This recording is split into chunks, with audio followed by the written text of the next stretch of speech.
Andriamatoa télé régional ny fampifanana arakasa eto amin'ny région Boeny.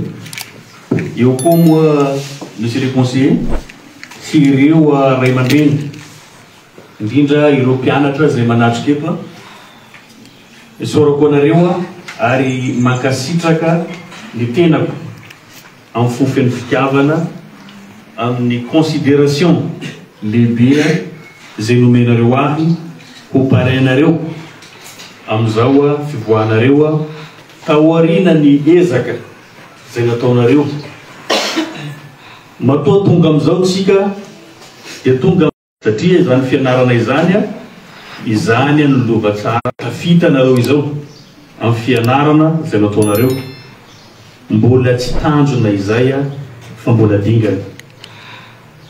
Inona ny antony? Iaraha malala ny zavatra iainantsika eto amin'ny firenentsika, misedra olana tsika, tsy misy afaka ilaza mihitsy fa hoe miatsara na mandroso ny fiainan'ny malagasy. Laza tale teo hoe mbola betsaka ireo tanoranay efa navita fianarana hatrizay, sasany efa miasa, ny ankabetsahany mbola mitady asa. Olana zay satria tsy fananana asa amin'ny resaka eto, ary tsy anareo irery ihany fa ny seha-pianarana rehetra saketanan'izany. Betsaka ny mahavita fianarana nefa kely no tafiditra amin'ny sehatra miasa. Olana izany zay dia efa ahafahantsika mandrefy sahady fa tsy mandrosotsika amin'ny tany mandroso, amin'ny firenena mandroso ny asa no mitady anao, asa no mitady ny tanora mahavita fianarana. Fa eto amintsika maromaro lamba maloto, maromaro kiraro lany fisaka, mivezivezy mitady an'izay asa izay.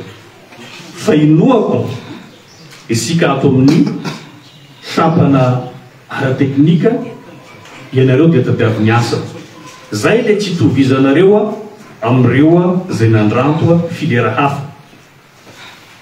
Ohatra amin'izany ny olona navita droit, nga ny olona navita droit rehetrarehetra lasa pitsara? Tsy lasa pitsara. Ny olona navita gestion rehetrarehetra mauvais gestionnaire izy ireo. Hitantsika sasany amin'ireo chauffeur lasa mitondra bajaj, lasa mamintana, lasa manao zavatra zay tsy mifanaraka amin'ny zavatra nianarandreo. Fa ny anareo ny tompony dia ny fahafahanareo mitazona ny andraikitra anareo, dia ny asa ndray koa no mitady anareo. Mino tsy ho sakana anareo amin'ny tanànantsika ty eto, ary tsy ho olana ihany koa fa rehefa aveo anareo tonga dia hita asa.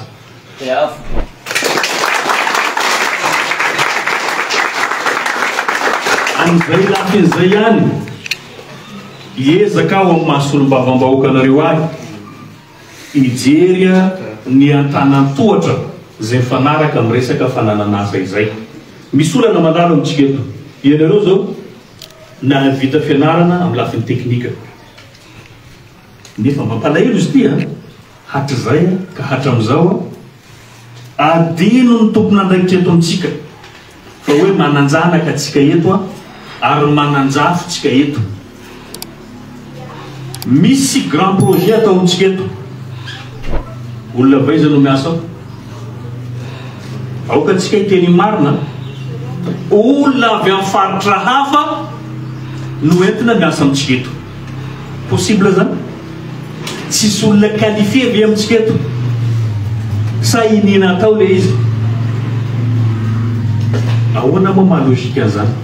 Ohatrinona karahamandreo olo reo, dia iza no miamboka sakafondreo, dia aiza izy ireo no mipetraka?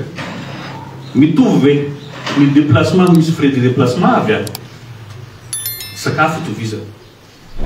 Nefa nantsika eto tsisy trano tsisy sakafo satria eto izy no mipetraka. Ny ankamaroany asa mandeha amintsika eto mba tsy anaovana solombavam-bahoaka hoe manao alako bika sy tiako tare mafaka midina anareo man misy fanamboaran-dalana amintsika eto am'izao. Avaizany olona miasa zanaka atsika eto manao ino le responsable namana eto satria varena amin'ny lalao tanana. Adinondreo fa misy zanaka atsika nianatra nefa tsy manan-kasa. Mbola zay ko zay ary mampilaza andreo aho fa manomboka izao tsy tokony hisy asa amin'ny tanànantsika eto raha tsy tombotsoantsika ato anatiny aloha. Rehefa tsy misy olona qualifié ato vo tokony miazakazaka atsika amin'ny faritra hafa hoe sao dia manana an'izao nareo fa lasa mijaly eo tanao.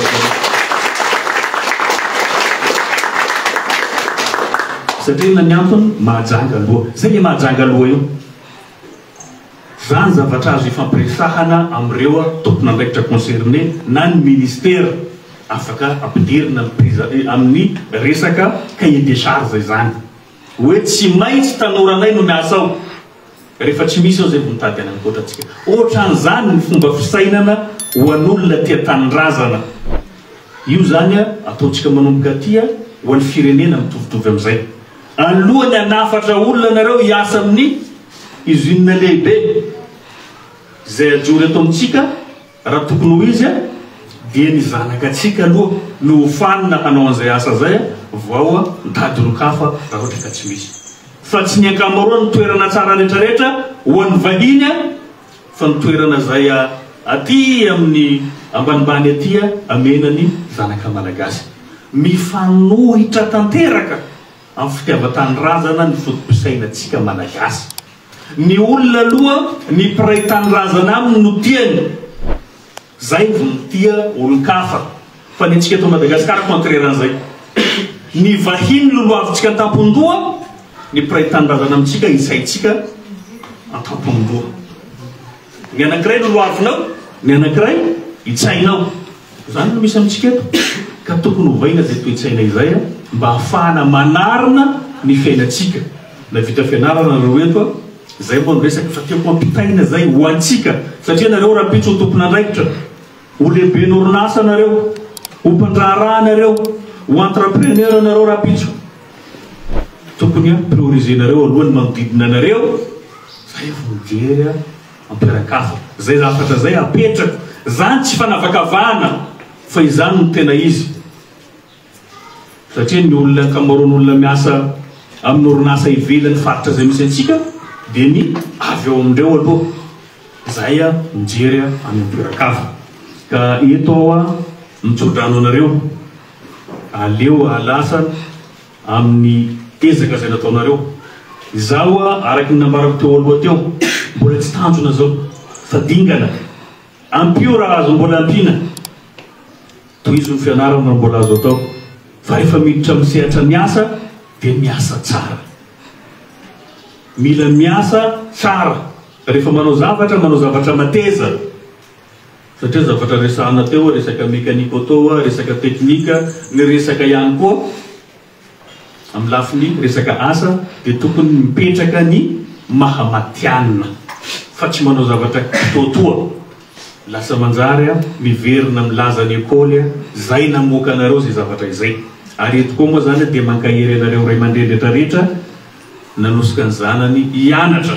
Ary tsika mbola mampirisika ihany koa ny ankizy hianatra tsy amin'ny lafiny teknika ihany fa amin'ny lafiny rehetra satria mahatonga antsika mety ambakaina dia ny fahamaroan'olona bady loatra amin'ny firenentsika. Miabetsaka ny olona bado tsy mianatra tsy mahay raha zay ny olana eto amin'ny firenena. Ka na hiezaka zahay na vita hitabataba ho ireo mahay mitabataba zavapoana io raha ohatra ka tsy voaofana tsy nianatra tsy mahay isika io. Io ny olana lehibe io fa engany ho tonga amin'izay isika ka izany zavatra rehetrarehetra zany dia mila asa satria nivavaka tsy arahinasa zavapoana zany. Na hivavaka manomboka maraina na ohatra mandrapapitonga ny andro hariva rehefa tsy misy ny finiavana ary tsy misy ny asa tao dia miverina 0 ihany ny résultat.